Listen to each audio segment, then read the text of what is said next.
Hello. And what's this? What's this? Who's back from the dead? Is it Ricardo? No. It couldn't be. It's not He's Ricardo. dead. He died. Ricardo's still It dead. isn't. I'm Ricardo's twin brother, Richardo. But Chardo. you know, I think it would just help everybody be a lot more comfortable if you just called me Ricardo Okay. and just acted like he never died either. Okay. That makes me feel better. That makes it a lot easier for me. I don't have to remember a new name, so Gotcha. so go ahead and do that. So that's canon. But you know what? What will probably die before the end of this podcast is my goddamn battery, because I'm recording audio and also this via my phone since my computer decided to take a nap time. A forever nap. A forever nap. A forever nap. You So gotta get yeah, your computer back up and running. At some point, I might say, "Hey, fuck, I gotta go," and I'll do something whimsical. Worst case scenario, you could unplug your headphones and charge and use the built-in mic, and we'll just deal with it. Why not? Why not? The built-in mic's not that bad. It's not the best. It's fine. Okay. I will say, is there like an adapter you can get that lets you charge and record at the same time? Yeah, there are. Okay. Probably. Okay. Anyway, let's talk about some video games. Ethan wants you to go out right now while we're Leave doing the now. podcast. Take us with you. Okay. You can do that. Yeah, And go to the store. We'll do it. Right. We'll do it live. We'll do one of those very safe streaming from the car things. Yeah, where you it's could be like a vlogger. You could be like a vlogger. You'd be like, hey everybody, so just go to Target and then like you cut and then we go and then you're like at Target and like I was thinking like just what's going on with. Oh man, I'm in the tampon aisle. Isn't that funny? Because I'm a man and I should be in this aisle. And I have social insecurity about like being here or buying any of these. This thing says nut. Because it's nuts. Anyway, what have you guys been playing? Playing good, video I'm games. Because you guys suck. Are you still doing vlogger? No, this is real. This is real. I can't tell if he's Can't you vlogging this web is zone. Character differences between me and my twin brother. Oh, Yes. you're more of a dick. Can't you tell? Yeah, good to know. You got it, fuckface. Yeah, turn this podcast blue. Anyway, yeah. So, what have you guys been playing? I haven't played shit. I like how I'm like, we need to make this quick, and then I'm like, fuck around in the intro, not get anywhere. As it goes. Yeah, so... I have not been playing anything. I've not had time. I mean, I've been playing more Monster Hunter, but no one's thinking about that. Nope, no one does. Play more Nino Kuni, but not enough to really update anyone. More Hearthstone. You know, the standards. I forgot. Did you play the first Nino Kuni? No, I did not. Nope. Okay. But I don't think it matters. Yeah, I don't think it does. I don't think they're actually related in any way. I think they're it's in the same kingdom or something. But the Ding Dong Dell is totally a thing in the first one, but I don't know what it is. I was just wondering if you had an affinity for it, and like I wanted to play the first anime. one. I want to play the first one. You know me, I love the animes. I hit it hard. I hit it fast. And he'll tap that ass. I'll tap that right. anime ass. But no, I really wanted to play the first one, but I didn't have a PS3, so I never picked it up. And also, I heard that like it didn't seem 100% what I wanted, turn-based and all that stuff. But this one seemed to make a lot of changes. So It wasn't turn-based exactly. I think the first one was like it was more turn-based than this one, which is like full-on action RPG garbage. Can't you wait for? You should have just waited for Kingdom Hearts 3, man. I'm playing it, and it feels like Kingdom Hearts 3, but there's no base building in Kingdom Hearts 3. And also, I bet I won't have to read unlike Kingdom Hearts 3, I don't have to read a million lore books to understand what's going on. You can build the gummy ship. Fuck the gummy ship. The gummy ship sucks. I hate it. I think everyone hates it. Willy Wonka fucking hates it. I don't know. Cool. That's nice. Anyway, I guess we didn't talk about Spy Party last time we played had the podcast, but me and Matt played that. Is that the game that you guys streamed, or is that Yes. Yeah. game? That's a streaming game. Did you say that's Sneak King? Sneaking. Sneak King. Sneak King. No, I have that game. no. Yeah, Oh, you do. Yeah. Great, fantastic. Well, Ethan left. He went to go get Sneak King. Sneak King. I like how you have it. Not only do you have it, but you have it ready to go. Sneak King. Like- He sneaks. You gotta have that ready to go. You got just like You never know when a party is might ready- start. Like, gotta have my Sneak King. is ready to have his delicious Whoppers served to people that he sneaks up on. Amber is gonna hate that you used that image. Give I the just gift saw the of I beef. just saw the Twitch. The Twitch feed. Well, maybe she shouldn't have it on Facebook. That's all I gotta say. I don't know what you guys are talking about because I'm afraid to move any apps around. So, Yes. Spy Party. Spy Party is pretty fun. I haven't played it since we I played couldn't it tell that one time. what was going on when. With So the one kind of us, small clip it's I watched. 1v1.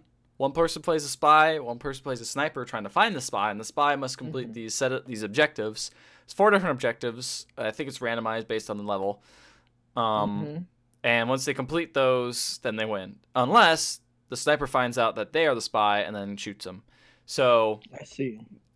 they're basically, as a spy player, you're trying to blend in with the AI, and there's tons of AI running around, while the sniper player is trying to find the inconsistencies the spy player does that they have to do. Like, each of the objectives kind of gives you a little clue if you're paying attention to them every time you complete them. Whether it's like changing a statue out, whether it's saying banana bread, whether it's checking your watch at a certain time. Like, there's little clues. It's kind of got a long tutorial that you have to do to know all the little clues that everyone does. Yeah, the tutorial's like very long, and it's like the maker of the game like walking you through like the very particular details of the game in terms of stuff like oh, you shouldn't stop there. There's no reason to stop there. An AI would never stop there, so now you're just giving yourself away.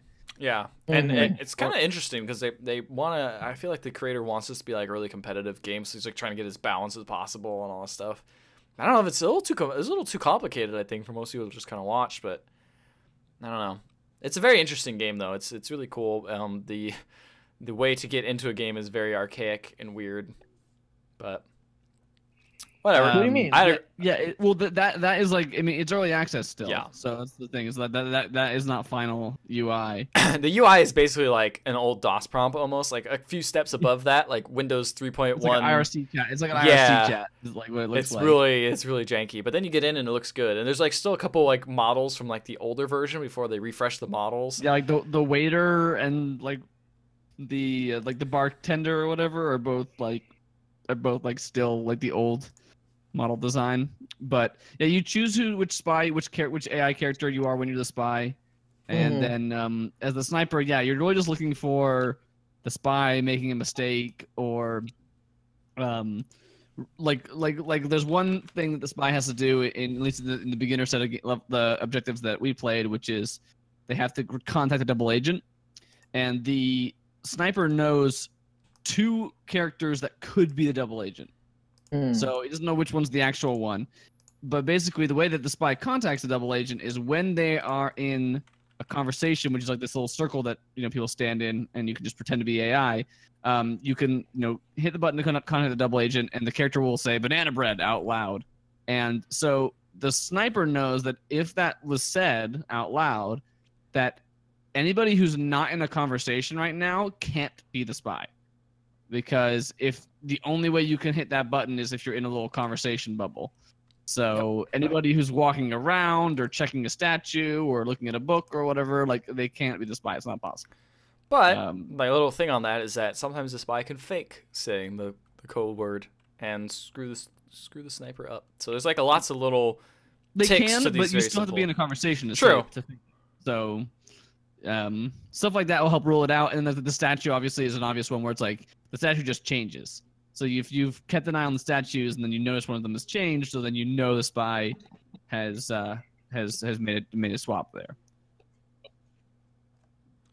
Yeah, it's super cool. It does lend to a lot of stress though. Like it was a very stressful Yes, game. it was so stressful. I was while during the stream I had a few drinks, so it helped kind of I didn't feel as stressed as you guys did. Calm the nerves. Yeah. Sounds complicated. Yeah. But it's fun. Like it's really fun. It's fun. It's not like there's complexity, but it's like most games are like a 30-second explanation or like a minute explanation, and this is like a 5-minute. But other than that, it's not like it's very deep, but it's not very wide. Yeah. Like I feel like you're gonna run into more explanations playing a game like just an open world, like a general open world game or something like that, than you will playing this game, because you just have a very, very narrow focus. Yeah. I also played God of War, which I've been talking about the last couple of weeks, so I won't go into a ton of detail other than that I finished it. The main story of the game is done, and were you actually the God of War at the end? What? Am I what? Are you actually the God of War at the end? Turns out the real God of War was in you all along. Ah. And then you just had to see it. No, yeah, it's that game is good. I feel like it goes on too long. Okay. For its own story, its sake, it goes on too long. But the combat is really awesome. The characters are great. And the world building is cool. Although I do feel like there's their interpretation of Norse mythology, which I've gotten into since playing this game. Having learned more about it, I'm like, oh man, there's so many cool things they just kind of like didn't do. Like not even didn't do, but yeah, like they just interpreted things very. It's like mythology is really fun with how like weird and dumb it is. Like, and then like this person stole a fox and then like turned into a rabbit and ran away. Like just like dumb, like weird non sequitur. Like the way myths are told is like not in the normal story structure that like we're used to in the modern day.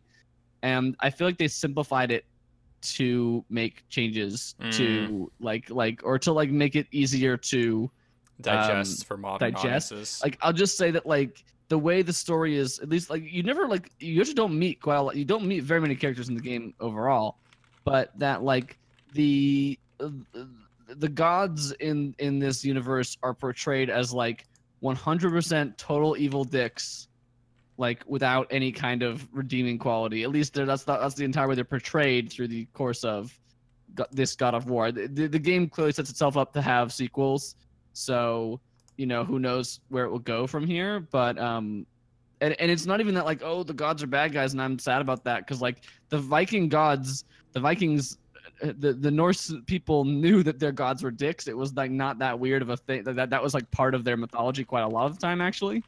But it's just more so that like it's just like these like every story we can possibly tell you about how Thor kicked a puppy, it seems just kind of overly simplified to make a simple story.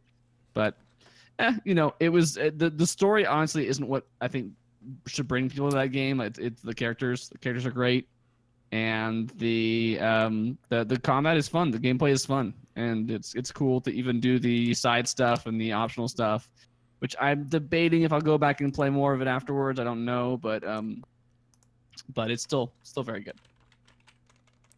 Okay, all right. So it's a recommend, but it's not a 10 out of 10, at least not to me. Ooh.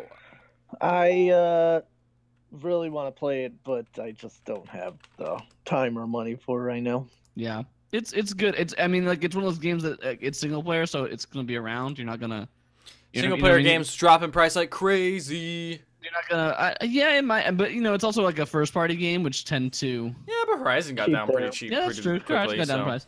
Yeah, it's totally worth it. I say if you guys want to play it, definitely find some time to do it in the future. But luckily, you're not gonna. There's no worry about like missing out on like the zeitgeist or anything like that. Mm-hmm. It's weird, for as much as I have seen and typically get these sort of things spoiled for me, I haven't really felt like I've been spoiled about anything that happens in God of War. Because it's long, man. Or maybe it's because maybe nothing of too much import happens, I guess. Maybe, I don't know. That could be it. What, you don't want to get spoiled in God of War, or you do? No, I'm saying I don't want to be spoiled, but I typically do just from the nature of being on the internet like 24/7.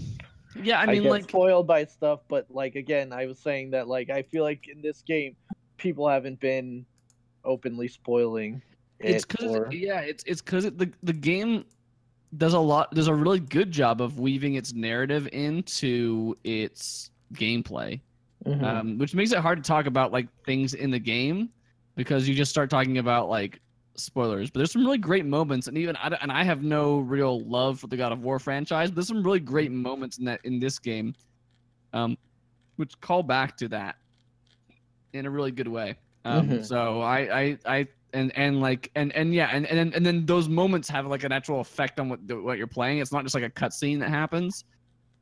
It's some really cool stuff. And yeah, but it's like it's hard to say what that is. That just like without Yeah. spoiling big chunks of the game. So I think that's why a lot of Naturally. people haven't talked about that much stuff of it. Mhm. But plenty of people talked about this game or Carl's been playing. What's It that? No, this is a brand new game. What are you talking about? It's not a year-old game at this point. Persona 5. Also, just full disclosure on the stream. I don't know if you guys can see me, but I can't see you guys anymore. So Oh yeah, we No can see you. worries. We can still see you. well, damn it! I was gonna get naked on Oh on no! this. We'll get banned off Yeah. Twitch. Yeah, no. Or Nah, Or we wouldn't Steam. get banned on Twitch. we would be made partners. But yeah, but anyways, I got Persona 4 I think sometime mid last year at the same time as I got Final Fantasy 15.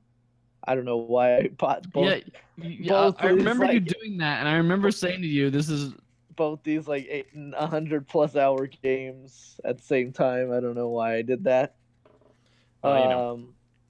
But so I've been playing that, and Amber's talked a ton about Persona it's true." She 5 has. on here before, but I will just say that it's a cool game. It is a very stylish looking game. The music in it is fantastic. Again, just kind of reiterating stuff that has already been said. The story's a little weird, and not even just weird in a Persona way, but like weird How far are taking you? into consider I'm still finishing the first palace here, so Have you got the point where you have all your party members? I mean, obviously. I have four party members. So like a major event has happened at the school, right? Myself, on Morgana and Ryuji are my party right now. Good for. And we're It's good for. trying to get to steal the treasure of the heart. So that's basically what the story is. Like in past Personas, in Persona 3, it's very much like the students are aware of this like kind of crazy thing happening in their school, and they form like a watch group essentially to kind of combat against it. And in Persona 4, it's more of like I've heard it compared to like Scooby-Doo scenario where it's like zoinks, there's crazy stuff happening around, like we should figure out whatever, and it comes together a lot more organically.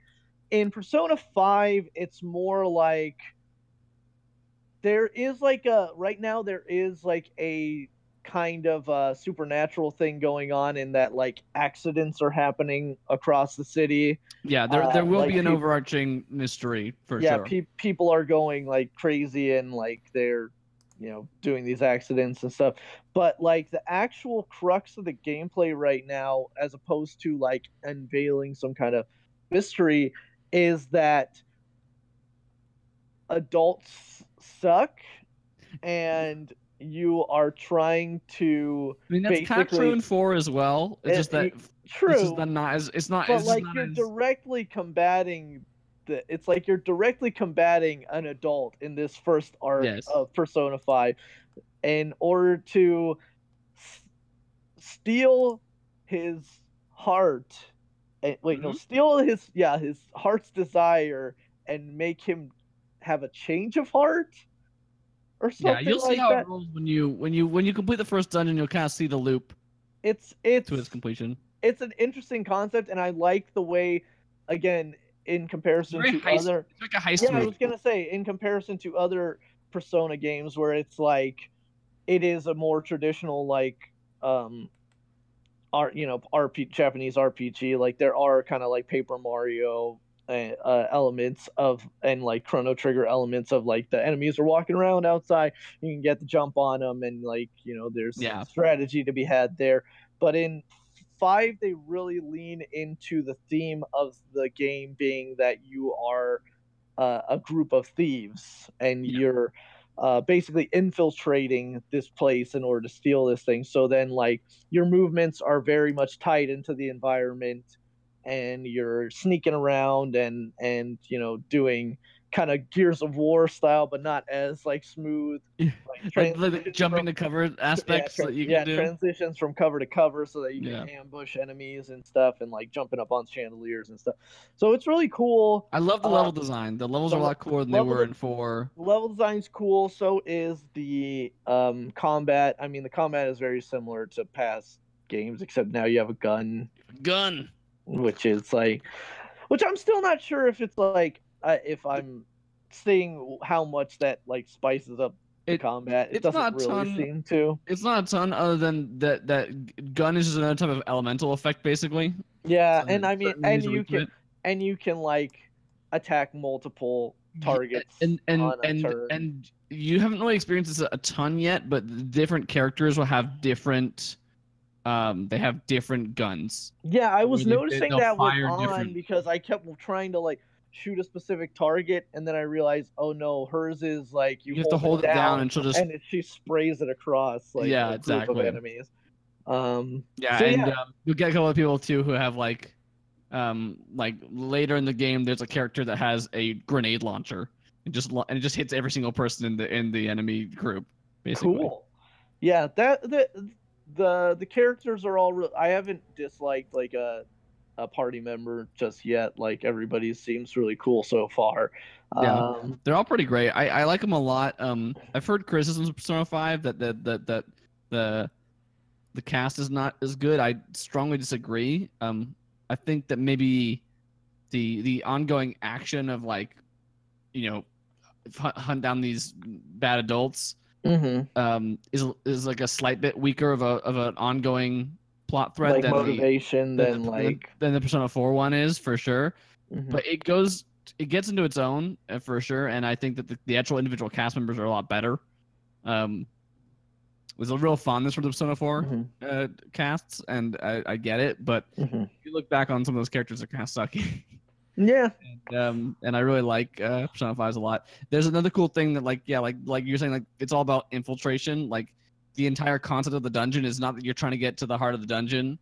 You are, but it's just like you're like scoping it out. Like you're like finding the best route to the heart of the dungeon, and then like when you get there, you'll find the thing you're looking for, but you can't actually steal it until you present the victim with a calling card, and like let them know that like, hey, by the way, like like it just like it's a regular heist movie kind of style, like a thing of just like we have to like leave our like fancy calling cards saying we're gonna steal your treasure. There's lots of cool elements like that. Also, how the different characters have not just their personas, but then they also have their code names and their alter egos, and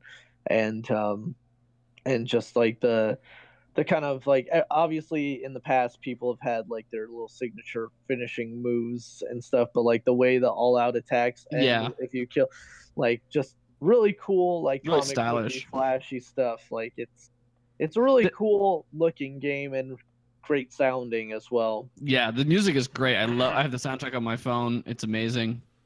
I will say, like the game goes very dark very quickly, and it's like I feel like 4 took a longer time to get into territory. Yeah. This one I think like starts with one of the worst dungeons in terms of its content warning, level of, and then like the stuff that happens outside of the dungeon, which I'm guessing you've got to if you have on in your party. Yeah. The stuff that happens at the school. Absolutely. And the thing is it's like you're kind of trained to that if you've been playing Persona games. But yeah, you're definitely right in that For it's like sure. immediately, like you're This guy like sucks. yeah, This guy immediately sucks. like yeah, immediately I was like, this guy's doing some shit. Like, and I kind of guessed wrong as to what exactly he's doing, but also it like I feel like it was almost worse what he was doing. Yeah. So like, Yeah, I don't think they code him as like not a bad. Like they pretty quickly code him as like a bad guy. But yeah, just like the level of it is like, oh. yeah, it's And pretty messed up. yeah, yeah. I think that like yeah, the game goes on and actually like some of the other characters aren't as bad as him, even though they are definitely bad people. It just like I think it started with its like one of its worst ones. Yeah. But I hope you keep playing it because like honestly I am probably like 60 hours into it and I still haven't finished it, but it is a very good game. Yeah, I definitely will probably stick with it just because currently there's not a lot of games out there that I want to play besides God of War, and I just do have kind of like a backlog of games that I should probably get to playing. So yeah, hopefully finishing up the first dungeon here in a couple of days. That's the other thing is like I was talking with a friend who's also played, and I was just like, man, I wish they would just let me just do what I want to do at this point, like because like a lot of other Persona games and a lot of other JRPGs, it's a very very slow ramp up to like, hey, I feel like this is still faster than 4 was though. This is like you're gonna eventually be able to do this, or like you could do this, but not today. Yeah, because you're tired or whatever. Your cat tells you to go to bed, so you have to go to bed. And then when things then suddenly did open up, and it was like, oh, by the way, now you can just do whatever you want to on today. Then for some reason I was like, wait a minute, this is too many decisions. Wait, I can't. I'm gonna miss something. And then that's the thing is like now I have to get over the fact that it's like, yeah, I'm probably you're going to miss things. Yeah, like, yeah, that was like a hard thing for me to get over when it does open up and it starts going like, all right, now you can only do one of these things. It's like, no. And it's funny because then you can like also consult now the little online spy network and see like what other people did. So it was like the first day where it's like you could do this, and it's like it kept pushing me. It's like you should probably go to the palace. You should go to the palace. And then it's like, and then I like opened up the spy network and it was like, yeah, 78% of the people went to the palace, but like 13% went and trained with Ryuji. And I was like, wait, I could do other things, like, and like this much percent went to the library and studied. And I'm like, there's too much stuff. There's too much stuff to do. I don't like it. You haven't even got to the worst part of that stuff. Then I feel like this game definitely gets you in faster. It definitely railroads you a lot in the beginning. I won't deny that, but at least you're in the palace within the first hour, as opposed to Persona 4 where you spend like 10 days going to school with nothing happening at all. Like, with the game just going like, you go to bed now. It's time. But there are a lot of like false starts though with the game too, though. Yes, like it's like it's like, okay, now it's just you and the fucking cat in the dungeon. Okay, now you got Ryuji, and like now you got An. I'm like, okay, let's go. And then it's like, no, you have to go back again. And I'm just like, well, god damn it, just let me go through. Yeah, once you have An, you're pretty much at the point now where it is like the full game. They're gonna keep layering. The thing with that game too is it's gonna keep layering stuff on you, like up until like the fourth dungeon. It's gonna keep adding things.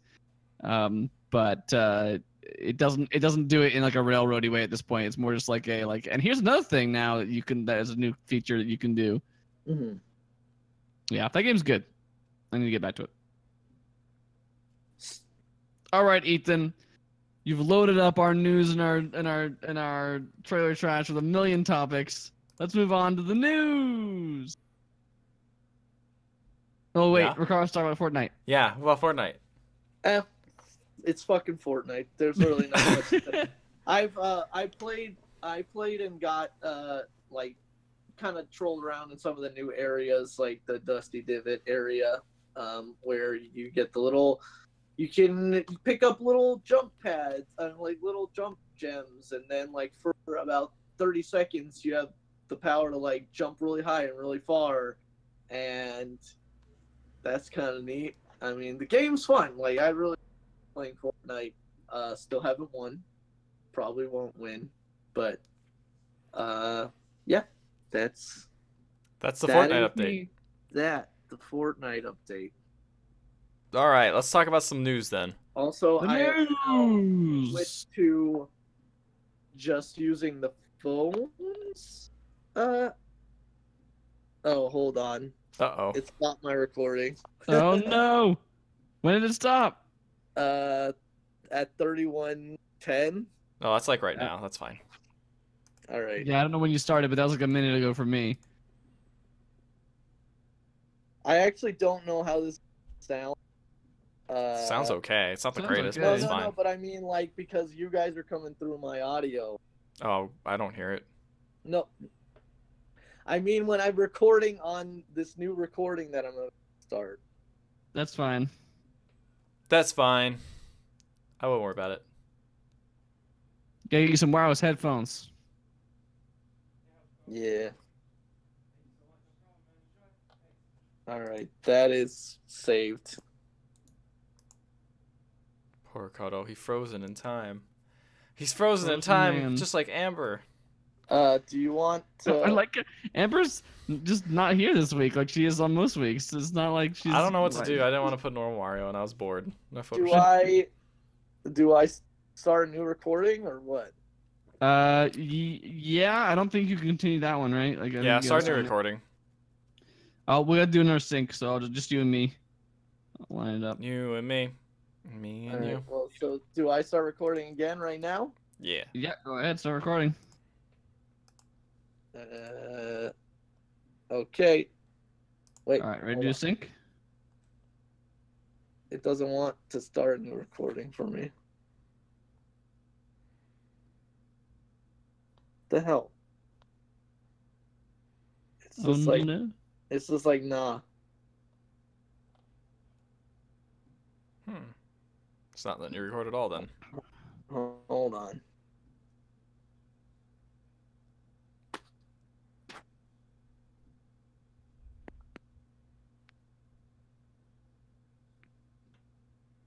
I don't know if it's like rendering that other thing. I don't know. It's just not letting me record a new thing.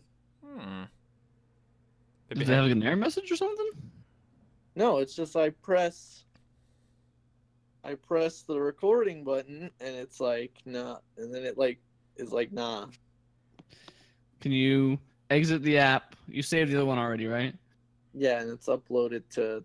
I uploaded it to my drive. No, it's probably trying to do that. Might not be able to record while you're trying to upload it. I don't know. No, it's already uploaded. It's already there. All right, Yeah. quit the app. Quit the voice memos app. Okay. T. Opening it again. No, it just is like no. Not this bad. That's weird. Doesn't make Yeah. any sense. I'm pressing record and then it's just like yeah, and then it pops back out of not recording. Is it that? Hold on. Do I not have space? That would make sense. Or does it make sense? Does it make perfect Yeah, sense? usually give you an error message saying like, "Hey, you don't have enough storage to." No, I have space. It's just like doesn't want it to happen.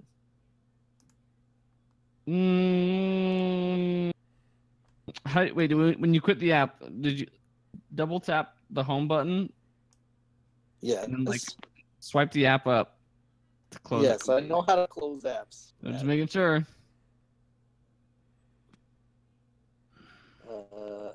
Yeah. I don't know if it's like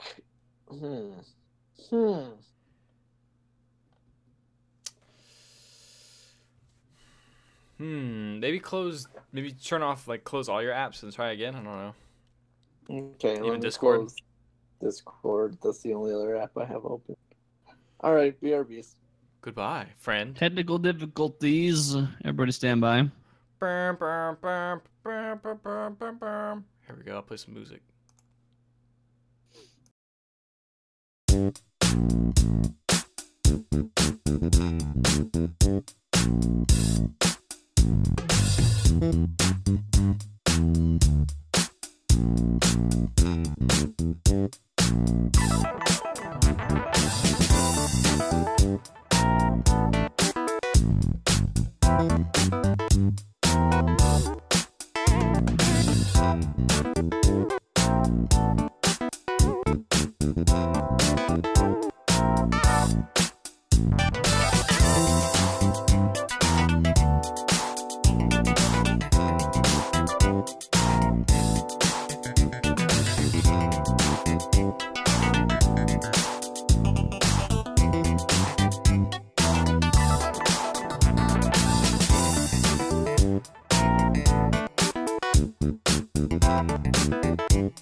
Don't have to worry about it.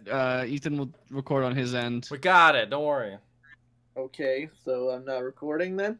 Nah, you're good. Nah, just hang if it's out. not working, then Do you it's not want working. that? Well, I still have the first file. Yeah, Yes, keep and that. Send me that once we're done.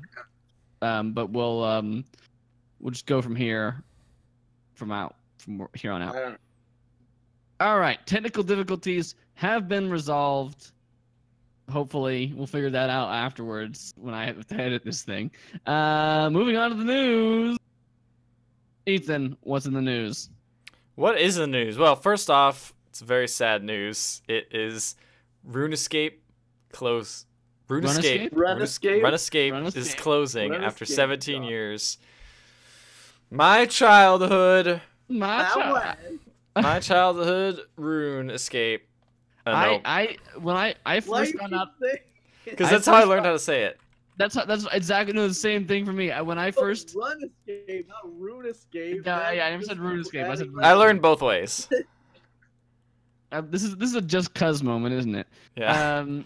I first found out about RuneScape. Now I'm saying it the wrong way. About RuneScape when I was at the public library and I saw a bunch of kids playing on the computers playing it together, and I was like, that game looks so cool.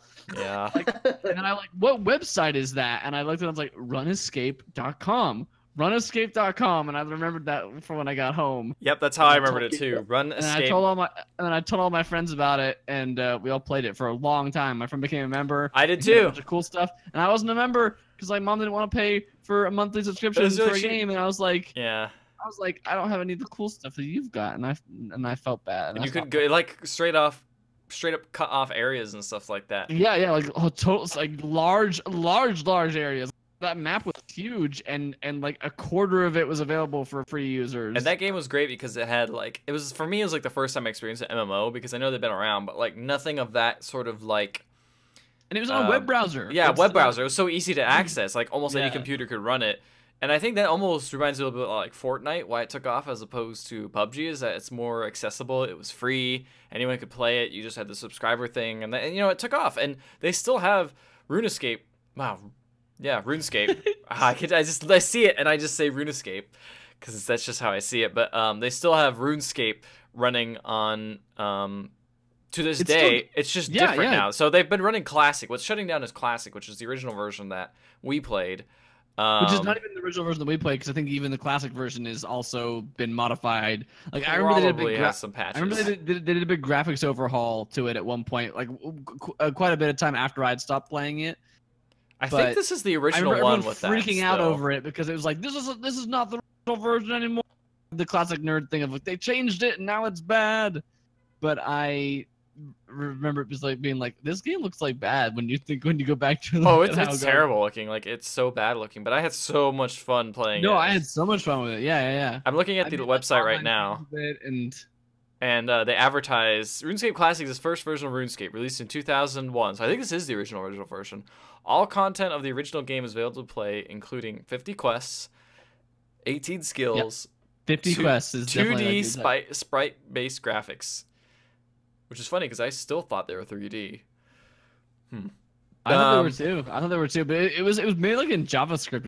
That right? The whole game is running in. Yeah, it's running in Java. Yeah, so.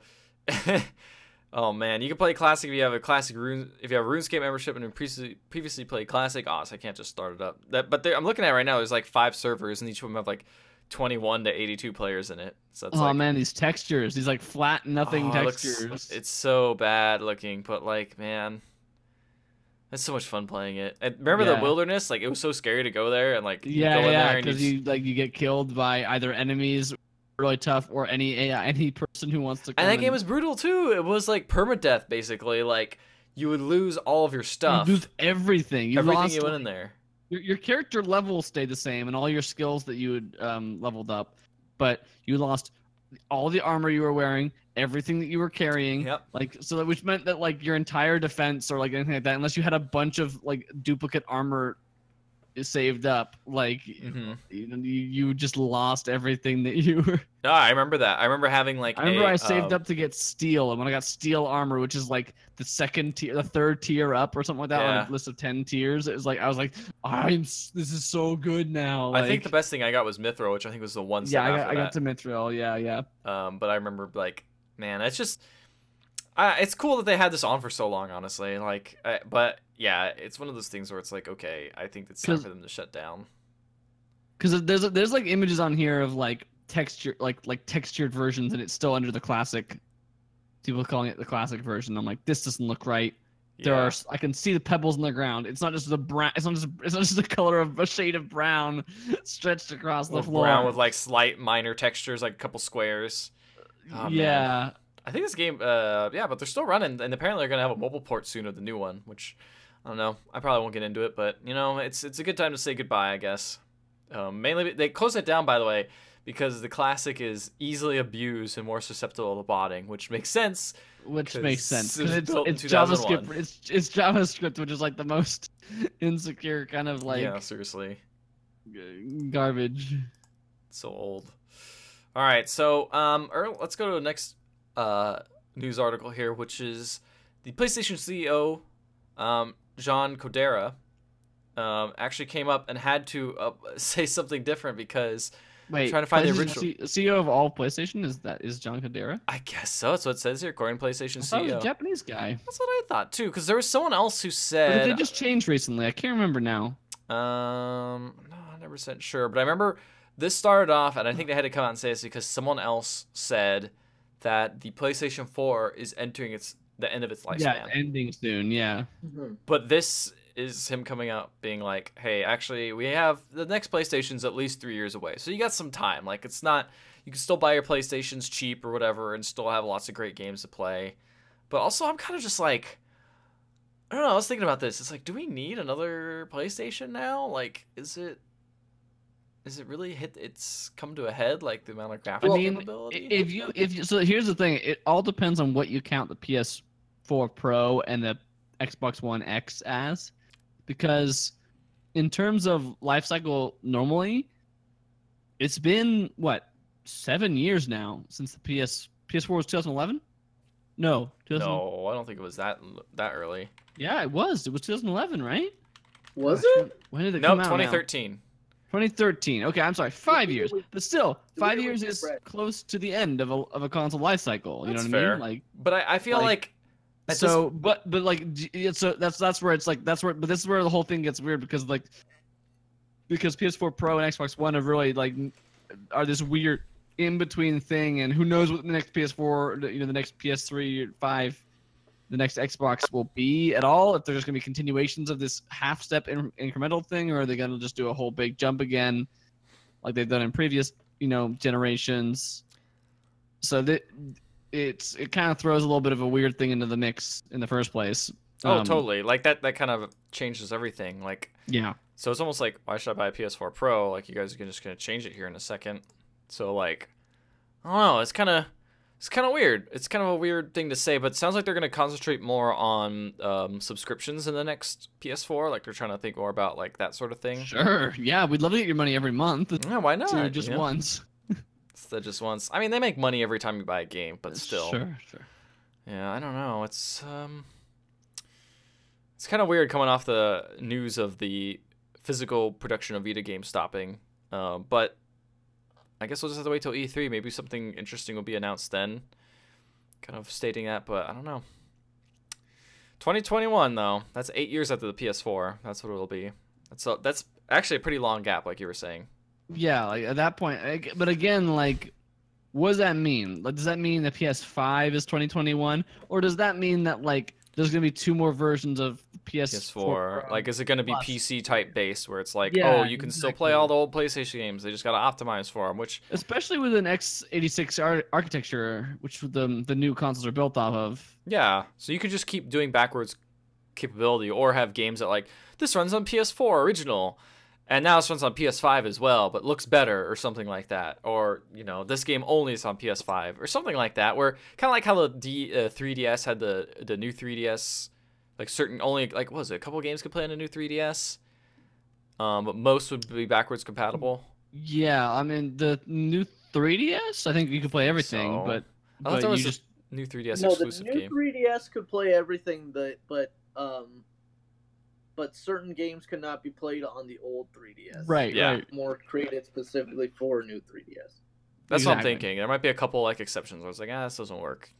Like this new God of War game is only going to work on PlayStation 5, not original PlayStation 4. Because it's too graphically intense or whatever. They're using some new open world technology. I don't know. That's all speculation. Who knows what they could do? Who knows? Who knows? But you know what Nintendo's doing? They're like, hey, Japan, wouldn't it be great if you just bought a Switch without a dock? You just got a Switch. That's it. And you save about $50. In Japan, that makes total sense because like home consoles are like a dying breed in Japan. Well, I think the other thing Especially. is they also are like, hey, you'll probably buy a second Switch to play with like your significant other or something if you want to buy them a Switch, but you don't need another dock because they're just going to be playing it on Yeah, their bed or that's also whatever while definitely you part play of on it. the TV or something like that. But I don't know. Does that seem useful for? They probably will bring this to the U.S. Does that seem useful? Like if you were to buy another Switch, like would you be like, oh, I guess I'll buy the one without a dock because I'll probably never play it on my TV. I mean, like I could consider it. I think that like, but the thing is that like already at this point it's too late. Like Amber already has all of her saves on You just transfer them, bro. yeah, Nintendo's transfer system real Yeah, great. cloud saves soon. I don't know. If I pay for their service, which I have no reason to do, Do you want to get those NES I games? mean it's cheap, but I mean You don't want to spend just 20. It's just $20 a year, man. You can buy like you can buy a nice meal with that. That's it. Just sacrifice one nice meal and you get it. Anyway, yeah, I see a little bit more of your use case, but like Ricardo, if you ever bought a Switch, would you buy one without a dock? Oh man, I don't know where Ricardo is. Ricardo's connection is bad. Yeah, Ricardo's connection is failing. He looks like he's thinking, oh no, he's gone. We lost him. He's turned into M. Bison. Which is the worst tragedy to befall someone. I sure hope his recording is still going. Well, I guess it doesn't matter because his recording isn't No, going. we're doing the backup. We Okay. got other solutions. Well, I'd like to know that. I also kind of want to know if he was looking more into the Switch after the new Monster Hunter announcement. But no, I guess we'll have to wait for that. So we'll move on to the next news story for now, which is also Switch related, which is Resident Evil 7. Really working, so. Oh, there you go. Hey, are you back? Can you hear us, Hello. Ricardo? Ricardo. Snake. Snake. Snake. Okay, we'll just leave him for fully now. gone. Just Hope he comes back. Just have these weird images for us. So Resident Evil 7, right, on the Switch. Now this is interesting because people demand for all these like really intense games on the Switch that the poor hardware can't run. But what they're doing is Capcom decided to do an experimental thing and release a cloud version in Japan. Mm-hmm. And that cloud version is gonna have like all sorts of very strange kind of things going for it. Yeah. You're not talking into the mic anymore. No, I don't You're gonna do that. We're just gonna play The this people listening to this podcast episode are gonna be very upset with the different the drop in quality. Anyway, okay, so the drop in quality. I got distracted here with some video, but the quality of this podcast has gone downhill. Seriously. So this cloud version will let you download a 45 megabyte file onto your Switch drive, and you'll need an internet connection, and it'll stream it, similar to like PlayStation Now. And so this isn't supported by Nintendo. It seems like it's more supported by Capcom doing that sort of stuff. So that'll be really interesting to see how that works, if that catches on at all. I mean, it's in Japan, and they have much better internet than we do in the U.S., from what I've heard. No, they don't. Oh, really? I've been to Japan. Yeah, I heard it was better there because it's smaller infrastructure, easier to... Okay, it's like a yes and no kind of thing. Like they have the infrastructure capabilities for it to be better, but everything's running off of like a 3G connection, like level of connection kind of thing. And like Wi-Fi is not a thing. Like Wi-Fi, of course Wi-Fi is a thing. It's 2018, but like they didn't like Korea is where like the internet is like your default speed is 100 megabits down kind of thing. Like your basic cheapest internet is like that, but like in Japan it's like still like they're stuck in the 90s in terms of their like that was their futuristic technology was like then, but they definitely have like Wi-Fi and stuff like that. But like when you go there, like when we went to Japan the first time, the SIM card we got was a 3G SIM card. It was not a like, and it wasn't like because I cheaped out and got the cheap one. Like I just like couldn't find one that was not. When I went the second time, we found an LTE one, or we actually got a little like box that you could carry around that was that had LTE. There's no free Wi-Fi in the hotel or anything. There was at the hotels, yes, but it was like, but it's hotel Wi-Fi. It's kind of garbage. I just wonder what the average everyday user is for using internet there. Like, would it be enough to handle this? Who knows? But regardless, it's an interesting experiment. I kind of want to see how it takes off, but it's only $18 when it comes out, which is kind of a nice deal. $18 for that game, even if it works like pretty okay, brand new on a Switch that you just play on home, and it'll have like probably as good graphics as a PC version or something like that. Like that's not the worst deal, that's okay. So I'm just curious how it'll take off, if it'll do well. Yeah, for sure. What should we do about Ricardo here? I don't know if he saw his message to the chat. I did not see his message to the chat. What did it say? It's the message to chat. He can't join the video call. He can't handle the voice and video on Okay, Discord. that's fine. He can just turn off the video then. No, but I think it's my Discord. I think it's actually like it's us being on his video and that he can't turn us off. He can only turn off his video, but not his video. Interesting. That's so weird that just suddenly started happening. Like that didn't seem. Well, I don't know. I could think that like there's a lot of technological things for pushing his iPhone 6. Maybe he's a 7. I don't know what he has. Try it one more time. Let's get him back in. All right, we'll try one more time. See if we can get him in here before it collapses. Well, we're only having him do one thing. We're just doing video calling, really. Yeah, I mean that's it. Let's see here. What's our next story? Should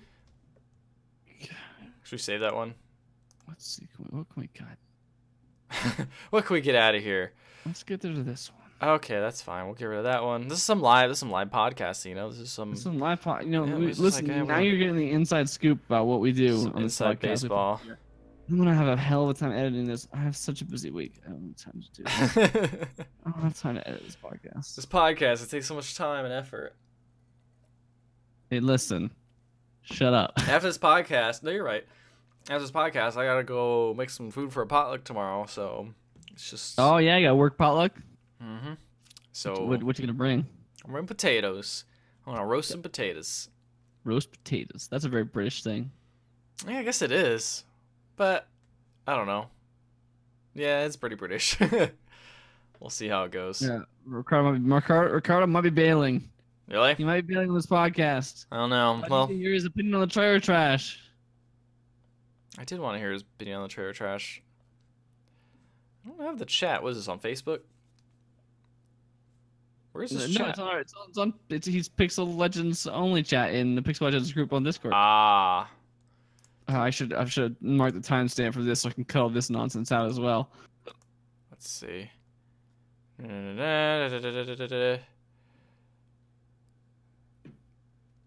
We are sad. Okay.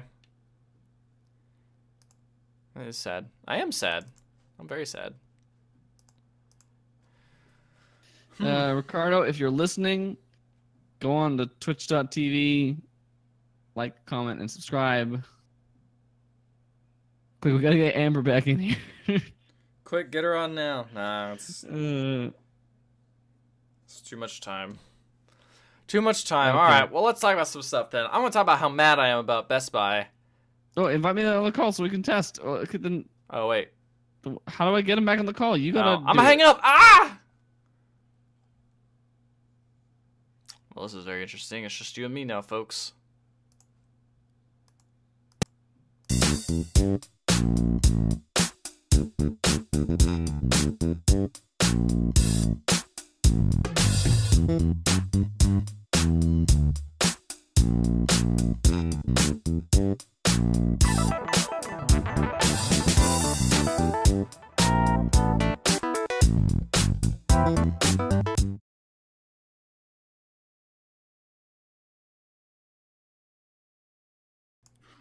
We've done it. We've got him back.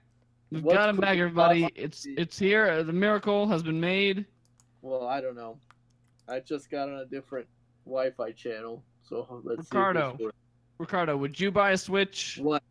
for $50 less without a dock? I don't know if I would see the point of it without a dock. Don't I you want to play the mean- Mario? Don't you want to play the Monster Hunter? I do want to play that Monster Hunter, but I mean, we already played that Monster Hunter. We did. Yeah, but- that's what I told Ethan last week. But it's new. There's more stuff. There's more. That's what There's Ethan said more. last week.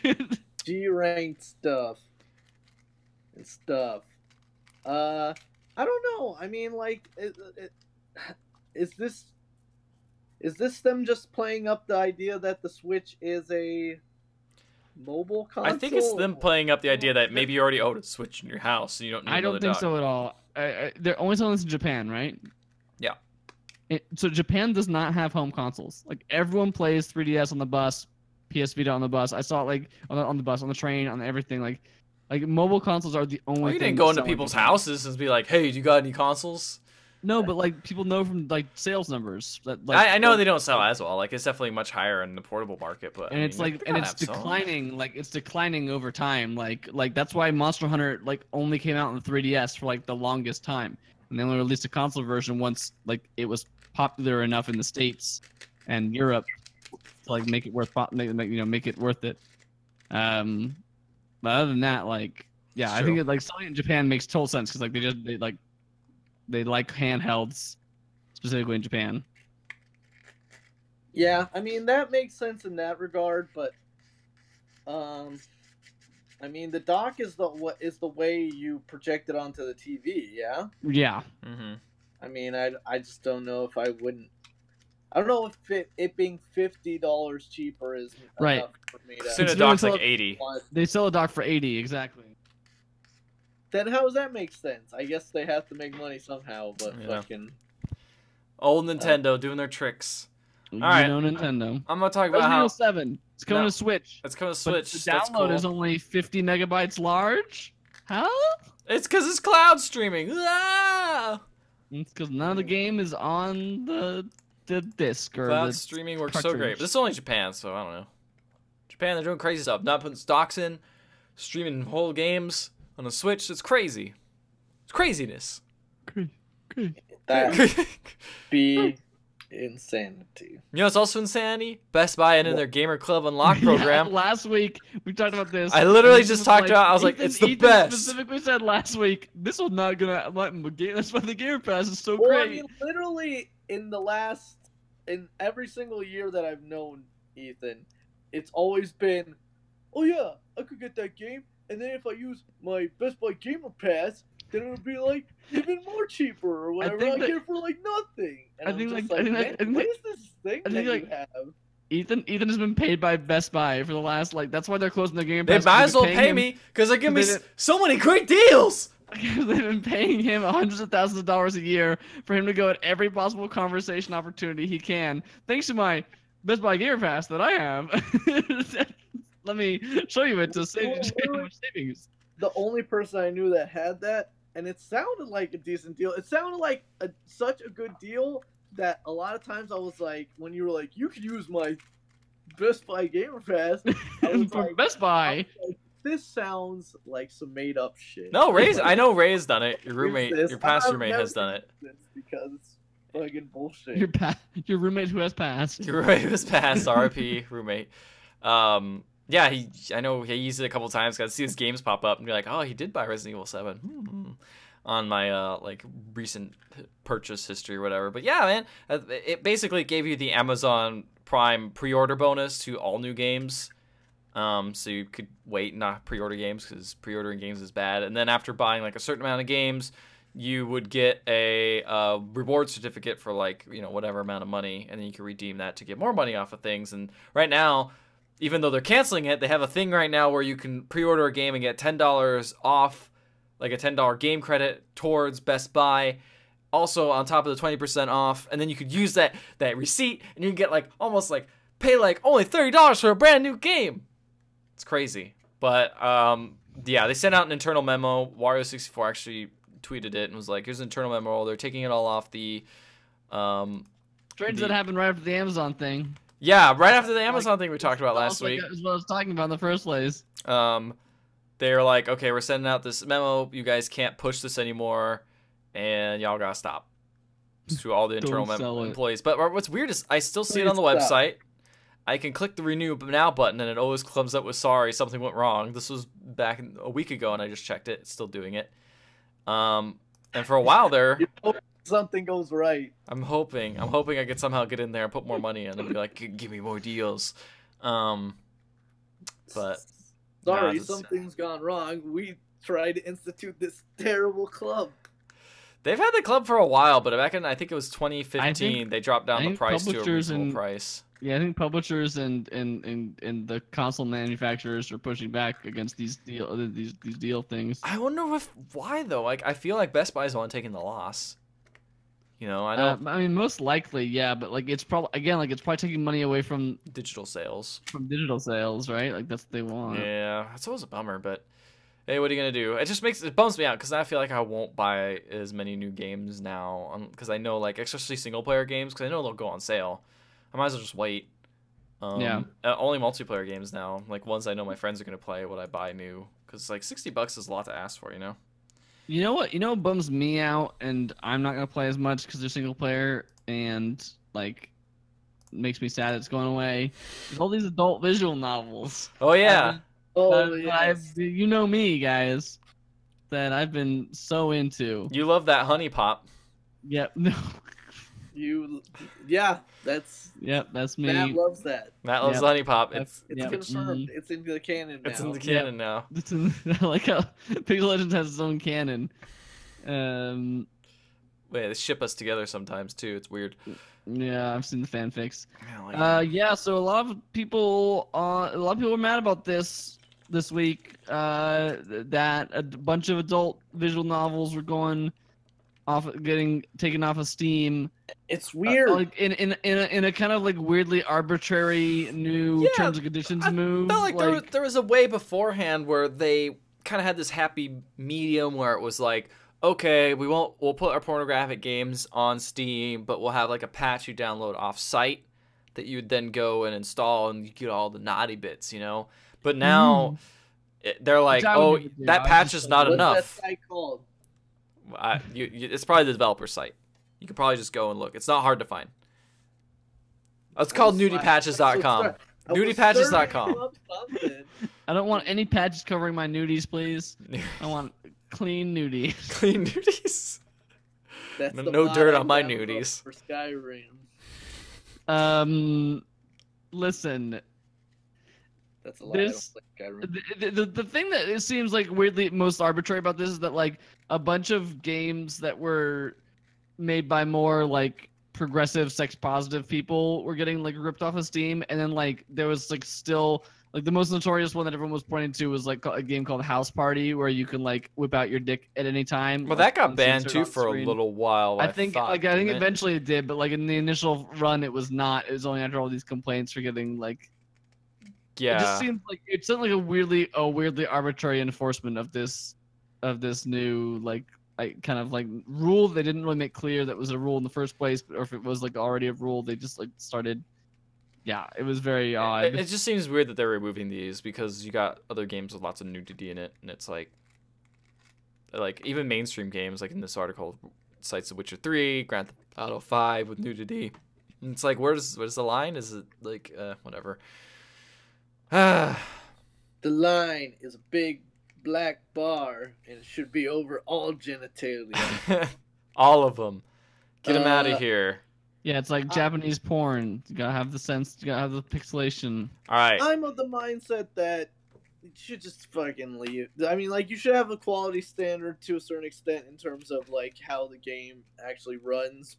But like, other than that, if the content isn't like hateful or like harmful. I mean, there are plenty of games that depict violence and stuff, and those aren't censored. Then why just leave it? It's a weirdly American thing. Suddenly, everybody plays these games, though. Well, you know, you could also say that these games are harmful. That they teach men. Well, some of these dating sims, obviously not all the same. Not all of them, but yeah, there are definitely ones that are like objectification. The goal is 6, and if you don't get 6, you fail. All these women, you gotta press the right button so you can get them. You damn right. I don't like this image. I don't like it. Can we get Rico off the call again? Can we get him? Yeah, Rico, you don't have any technical problems anymore? Yeah. That's how it looks. Sure, smooth robot. Check out these sneakers. That again? What? Did you see the sneakers? Why we keep this story? I meant to delete this one too. The sneakers are great. They're from Puma. They Sonic the Hedgehog sneakers. They look cool. I would get the blue ones, except I don't really like sneakers, so that's all. Okay. I think these are gonna cost $1 million, and then everyone's gonna sign up online at the same time to get them, and you're not gonna be able to get them, and then everyone's gonna be mad. No, you're gonna see Justin tweeting about. Yep, exactly. No, exactly. Yep. I need a win. Unless he's like, Bank of America's fucking me over again. Yeah. Very inside jokes here. Yeah, it was personal friends stories. Technical difficulties. This podcast has gone off the rails. These don't even look that Sonic-y. Yeah, they do. I mean, like, they're blue. More vibrant than like a normal Puma shoe does, but they blue and they got the green hill zone on the heel. Checker marks on them. Great, yeah. And then the other ones got yellow stripes and black stripes. And they're blue. I think what I was expecting was you Mario. They're blue. They're blue. And one of the things I think what I was expecting before I opened the article was actually I think another name brand of sneakers has done this before, where it's like the Sonic shoes, and they are like Sonic shoes. Like they're the red with the like the like the ones that he wears. That's what I thought it was. No, like even just look, regular. Google Sonic feet. Turn off safe search, and you will find what I'm talking about. That's what I expected. Do it now, everyone. Pause. Everyone do it. Everyone do it. Who's? There's some good search results right here. I'm gonna close this window. And We'll save that for later. And then That's and then going in a Google folder. your name plus the hedgehog. Yes, That's always your search Sonic that. OC. Except it's someone else's OC. Man. This is mine. All right. Well, that's about that. We do have to end with some actual, genuinely real sad news as opposed to Ethan's losing his gamer club thing. Hey, that's sad. This just happened tonight, right? Or this is just Yeah, it's happened like literally a couple hours ago. like just before we just started to record this podcast. Yeah, game critic known as Total Biscuit, John Bain, passed away today at the age of 33. Yeah, with bowel Like, cancer. That especially that part especially really sucks. I mean, he's been struggling with cancer for a long time. Which he did like kind of like you know, with the technical terms like I think remission, but like he did like it was like It came back and was you know, we spread. got through the worst of it, like, and it's like, Yeah. oh no, and now it's come back and it's worse than, you know, before. And just a couple months ago, or last month or this month, you know, like retired his, you know, game criticism stuff, and, you know, still doing kind of like his podcast and game streaming, but not really, you know, as much. And it's clear that he and his family knew that this was going to happen. Like, it seems like even their tweets and things like that were indicating that, like, hey, this is the thing. Yeah, I will totally admit that I talked a lot of shit about Total Biscuit because I disagree with a number of his infamous opinions. Oh yeah. That's very much the same way. But you know, someone dying at age 33 to cancer is not cool, no matter what. No matter. I still follow him on. What's weird is I still have him followed on the Steam curator list because he was one of the first ones to put it out there. He was like one of the only ones like really doing it. Yeah, and he did a lot, beginning. and he still does it. Like Yeah. he has some games here like recently that he's put up. Yeah. Up until January 23rd, so I mean, you know, for quite a while. Yeah. But yeah, So, that's yeah, sad. It's sad when you see very that. Sad and It reminds. Also, you forget that like I remember Greg Miller went through chemo like yeah. like what, maybe like 6 years ago. That was crazy. Like it's weird to think that like every time he posts sometimes on Twitter, I'm like, oh shoot, I forgot. Like he's like, here's what I was 6 years ago, and it's him and like bald and all that stuff, and I'm just like, whoa, I forgot. Like you went through all that, but it's like it's rough. It's rough to see people like especially that young going through stuff like that. Yeah. And they've been fighting for a while, but. And definitely like for the people out there that I have seen people talking about like what about his support of Gamergate and what about some of the garbage opinions he had, and like I don't think that you should excuse some of the terrible things that he may have supported or said in the past. At the same time, I think that I wouldn't really wish death on very many people in this world, even the people that I think are absolutely terrible human beings. And I don't think that even through the garbage he did comes close to some of the stuff that some people have done. Not to make it an apples to apples comparison here, but just it is a sad thing when someone passes away. I think no matter. Yeah. He's a very visible member of the gaming community and one who had a lot of connections and friends with a lot of different other, not only game critics people, but game development people as well. So it was it's definitely something that a lot of people have been talking about, as I think everybody's still like I think I was definitely still at work today when I think the news broke. I think I was like on the bus on the way home from work or something like that. Like, it was. I was very surprised. It popped up when I was putting this doc up.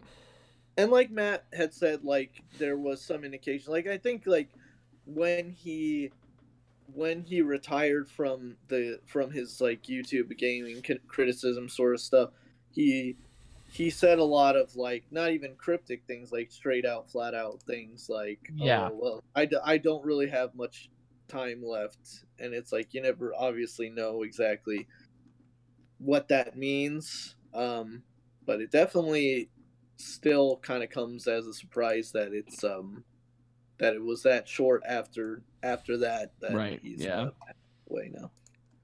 So sad news. from that, I don't really know how we transitioned because it's honestly super hard to transition off of that kind of news. Yeah, I was thinking that while I was putting it, and I was like, well, this has to be the last news item, but also I know what comes after the news item. Yeah. Well, we'll just go ahead and maybe move on to a segment of the show where we talk about video game trailers and then argue over which one is the best, because that's what matters in life. That is what matters in life. And it's a segment of the show that I'm going to give a little bit of space for from the last segment, just so we can have a little bit of breathing room, a little bit of moment of contemplation before we start this segment, which is the name of the segment, which is, of course, that you all know. I know it. You know it. Ethan knows it. Ricardo knows it. It's a segment, we have a name for it. We call it by its name every week. You've probably heard it before. Call me by your name. Yep, it's called Trailer Trash.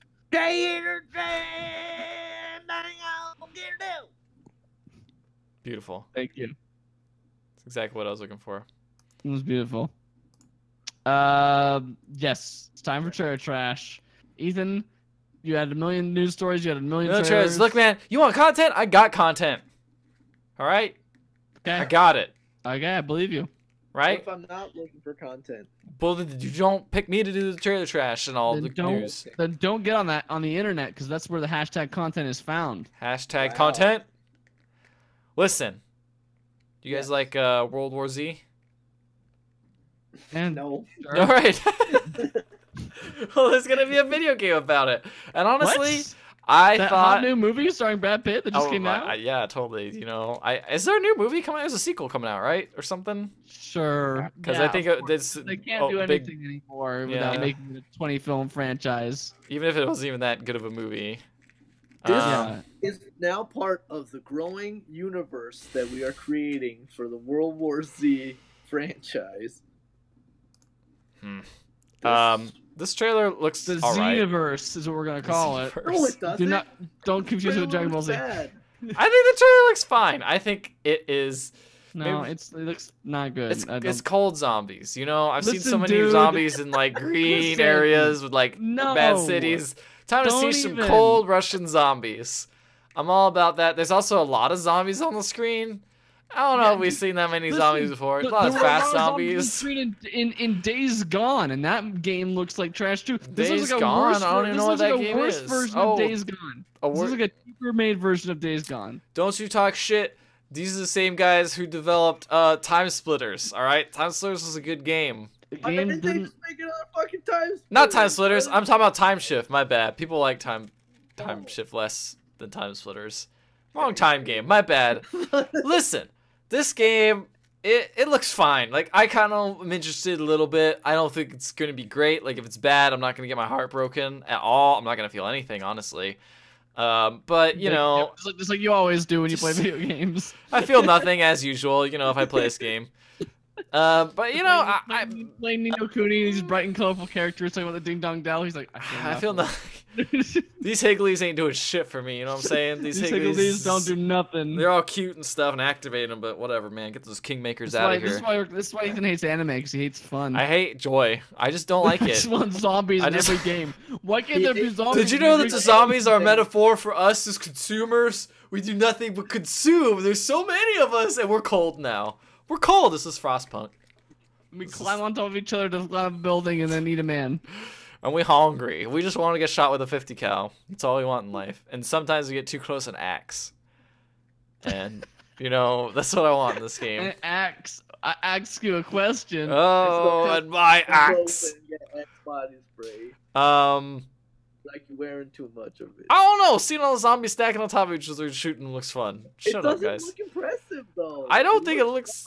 Yeah, whatever, man. Maybe I think whatever. I don't know anything else about this game except that looked cool.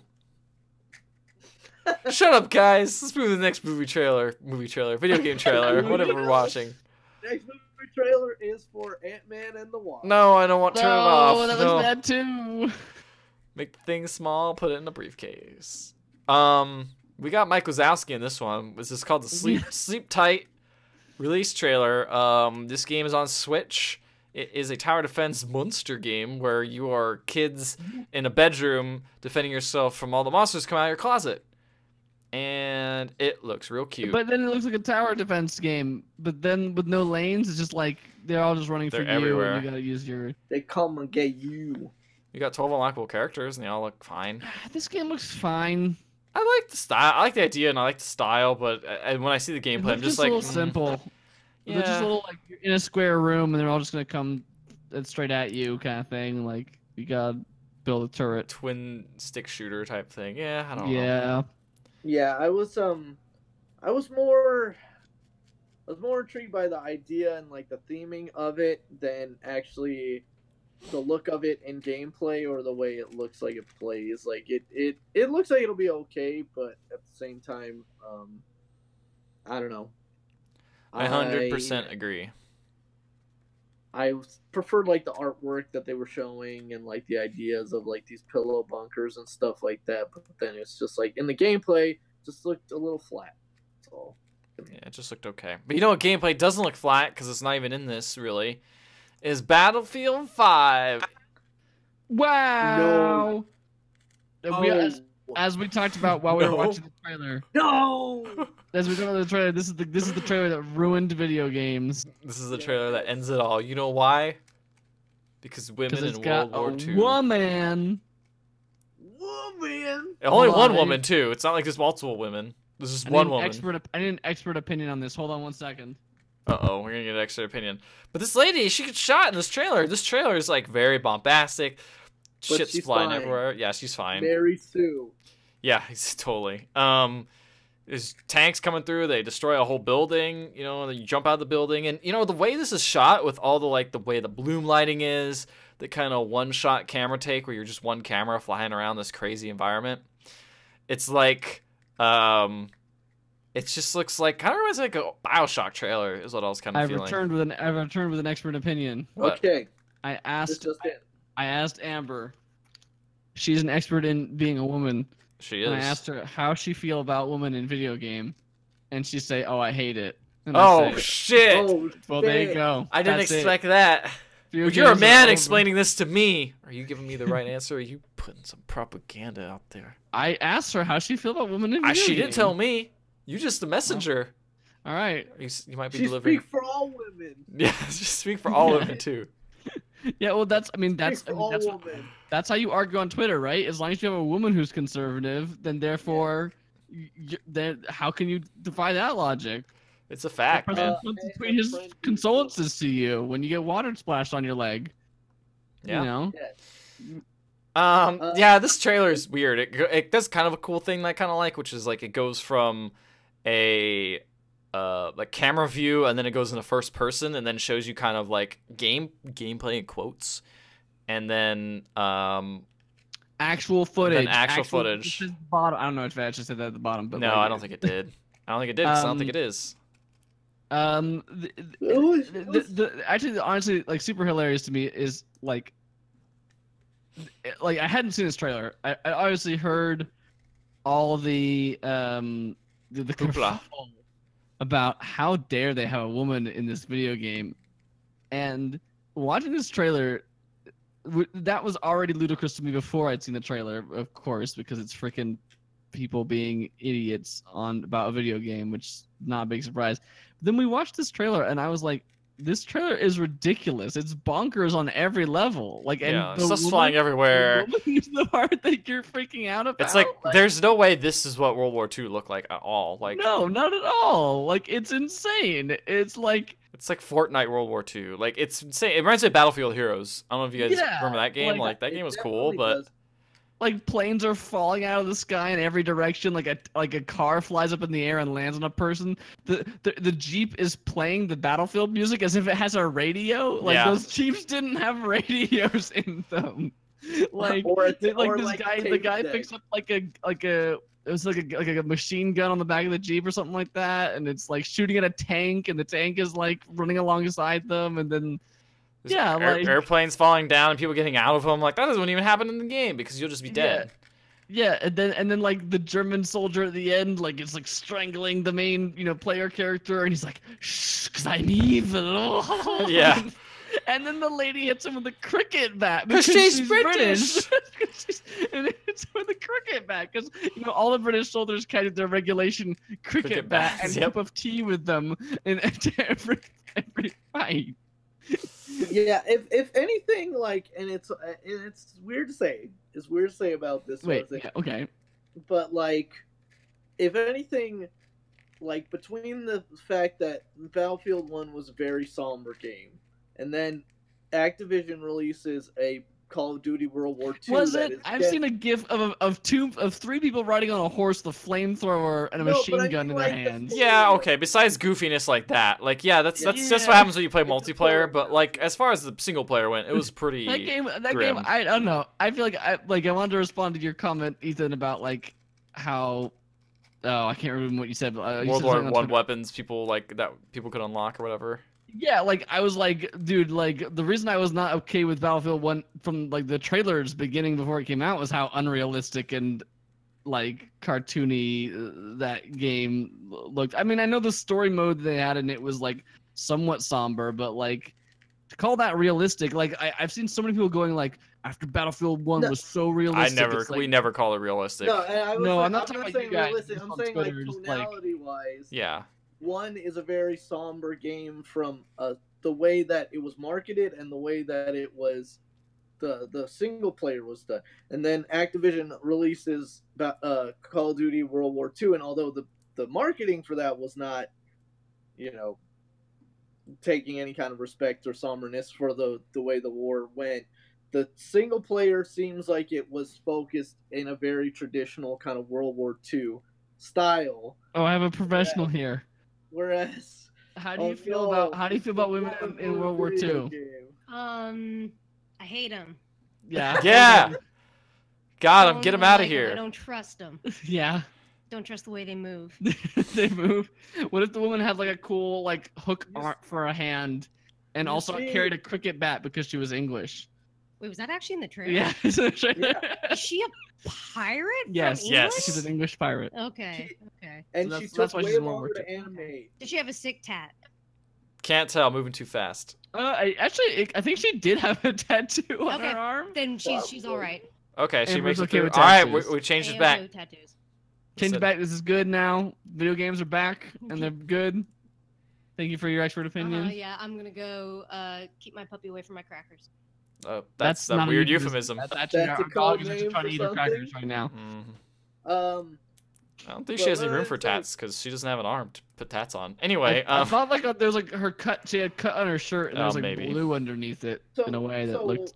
Like the way that game like seemed to be handling it, and then this one, I don't know. There's just something weirdly fun about this trailer. Like It looks like a comic book. Yeah. It seems like a weirdly different take. Like not like necessarily like an Inglourious Bastards kind of take, but maybe kind of like that.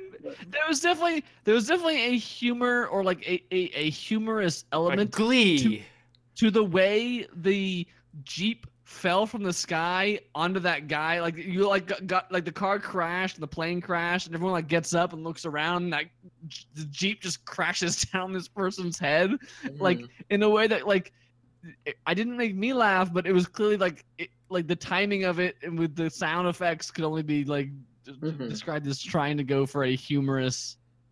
Like they're just like leaning into the goofiness that game generates, like all the GIFs that game generates, and the dumb YouTube videos that shared on Reddit and that kind of thing. It's always been that way, yeah. Yeah, I know it has, and they're just like, well, why don't we just make a game that's just like that? No, it's just like a trailer like that because that's what's gonna be in the multiplayer, like that's how it's gonna be. I don't know. I guess I looked at it, I'm like, man, Battlefield 1 was actually a pretty good game. I actually am pretty interested to see what they do with World War 2. Yeah, I mean, I still have the same problems with this in the deep down. I think that World War One is kind of more. There's been a lot of dumb video games and movies about World War Two. World War One's a little bit more serious, but like, yeah, it still doesn't really interest me in the long run. Yeah. This trailer was just like, to me, what interested me about this is the dumb backlash internet reaction to it. Yeah, because considering how like, even this trailer was goofy, which it was. It was pretty goofy. There have been way weirder trailers. There have been way more out there trailers. Like there have been way like more crazy trailers in every way. the idea that this one caused controversy is ridiculous. It's silly. Yep. Well, people are dumb. Yep, they are. You know, it might be dumb, or I don't know if it's dumb. It's dumb? Is Dauntless open beta trailer? It's getting you hyped up to play that Dauntless game, that Monster Hunter game that was announced before Monster Hunter World was announced for PC, and now it's finally out in open beta. So I decided to start downloading it because I like Monster Hunter. How is the download? It says our servers are currently down for routine maintenance. Please try again later. Well, there you go. There you go. Pretty great. It looks like Monster Hunter with a flat cel-shaded art style and probably less to do. Let's be honest. Like, there's probably not going to be as deep as Monster Hunter because it is a smaller studio. They're not like giant. They're not Capcom. They don't have the giant budget that Capcom does. Yeah, I know there's less weapons and all that stuff. Yeah. I'm in. Cool. Like Ethan, are you gonna keep playing Monster Hunter World, or will you replace it in favor of Dauntless? No, I'll keep playing Monster Hunter World. They keep dropping new stuff in there. They're gonna bring the cool Throp back, so I'm gonna go fight him. Gotta go fight him. Gotta go fight him. What about Mario plus Rabbids Kingdom Battle? What if you, as Ricardo said during this, Grant Kirkhope is now a snake eating his own like tail in terms of recursive Mario version of Donkey Kong. All the way around again. Yeah. Cranky Rabbit. I like the Cranky Rabbit. He's got like you play as Donkey Kong, you play as Cranky Rabbit, and now you can Rabbid Peach because she's everyone's favorite. And yeah, you can do cool stuff like throw bananas and I don't know. I like that game enough, but I don't know if this is enough to get me back in unless they say, hey, we're not gonna put any of those stupid puzzles in that are like, the block moving puzzles because those puzzles are freaking terrible and it made me stop playing. Did they say that for sure, or you just no? I wish they did. Like if they say right, that, because like I like the way the gameplay actually goes, and I think it's a really fun XCOM tactics game, XCOM like tactics game. Yeah, XCOM light for sure. Yeah, but yeah, it's just the freaking puzzles in between were trash and made me really upset. So mad. It sucks. They're so bad and they're not fun or interesting, and it's not what I come to that game for. Yeah, they weren't great at all. Speaking of things that were bad, but people seem to think maybe is good. I don't know. I don't know if people actually thought this was bad, but Star Trek Bridge Crew is coming out with new DLC, bringing Star Trek into the next generation, which is what some people say is the good Star Trek. Some people say, which is funny because like the original Bridge Crew game was based off the new Star Trek movies, which look like super white, futuristic, lens flare, J.J. Abrams style Star Trek. And now is off Next Generation, which is like carpet and wood paneling and. Oh, I thought Bridge Crew was based off of original Star Trek, but I guess not. It's based off of the movie universes, so which is like. I see. I thought it was based off the original TV. Yeah, the movie universes are based off the original TV, but they're all like futurified, like in terms of their design aesthetic. So it is like Kirk and the older Star Trek crew, but it is with the new movies aesthetic of like all this kind of shiny futuristic technology. Whereas this DLC they've announced is based off of Next Generation, which is late 1980s to early 1990s aesthetic, which is carpeted floors, wood paneling, and like computer screens that are not like LCD at all, but just big colored like panels that you just tap. So crazy. But this actually like I am surprised how affecting it was for me, of someone who's like I actually enjoy Star Trek: The Next Generation, but I'm not a huge Star Trek fan in most other ways. But I was like, yeah, this looks cool. I'm down with this. I want to play it. Like, I think because now the fact that you can do crossplay, you don't need VR anymore. Yeah, crossplay between VR and non-VR. Like, you can do crossplay between PC, PlayStation. Like, I'm down to get in this because I'm hungry for more VR games as always. And you guys can play, and we can all try to go on and do some stuff. Like, that would be really fun. Like, we always had a great time with like Space Team and stuff like that. And this is to the nth degree. Yeah. This is kind of like the modern version of Space Team. Yeah, like blown out all the way. It's like hardcore Space Team. I would definitely try it. Just saying. Welcome to Hanwell. Welcome to Silent Hill, more like. Welcome to Run a Lot. Welcome to Run in a Straight Line. Welcome to hit spiders on the ground and blood flies everywhere. This trailer didn't sell the game very well, I think, for any of us. Yeah.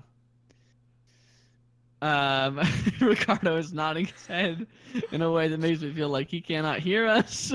Or talk to us. Ricardo, blink what are twice your if you thoughts? can hear us. He's eating his microphone adapter. Yep, which makes me think that he did not like the game trailer very much. And now he froze. So, goodbye, Ricardo. Yeah, this game trailer looked fine, I guess. It's like, what if every spooky thing? What if hospital? What if church? What if empty town with fog? What if person standing in hallway looking spooky? Can't see face. What if clowns? I don't know. I don't actually know if there are clowns. What if no textures? Because we don't need them. It looks very budget, but you know, hey, maybe it's scary. It does seem like it could be scary if we're actually playing it, but this trailer is not well put together, and it doesn't seem like a unique concept, and you don't know anything else about it besides you're just walking around the place and it's spooky, and you might get a weapon. Yeah, I don't know. Yeah, I mean, it just seems like one of those horror games that, like, it seems like a well-made one of those horror games, but definitely, I think several times we're like, is this Outlast 3? Like, 2 or 4? I don't know which one they're on, but yeah, it just seemed like, you know, something that, like, you know, if you're into horror games, maybe you'll like it, but I'm just, doesn't look like it's doing anything new. All right. What is next? Oh man, I forgot about this one. Shio. Do you like difficult platformers? I don't usually. Oh. I think they're okay, and this one didn't seem to separate itself too much from the rest of the pack, which there's a lot of that in the pack. For sure, a lot of platformers. It's got an alright art style, but I don't know. It just seems way too up its own booty. Up its nose. Yeah, up its nose. Just like, we I got heard sound. Ricardo snore for a second. We got sound. Maybe? I don't know. Ricardo. Oh, he's snoring a little bit. What are your thoughts on Shio? Yeah. It's good. Great. Oh boy. All right. Let's go to the last trailer. I hate running backwards. This one. This is a good trailer.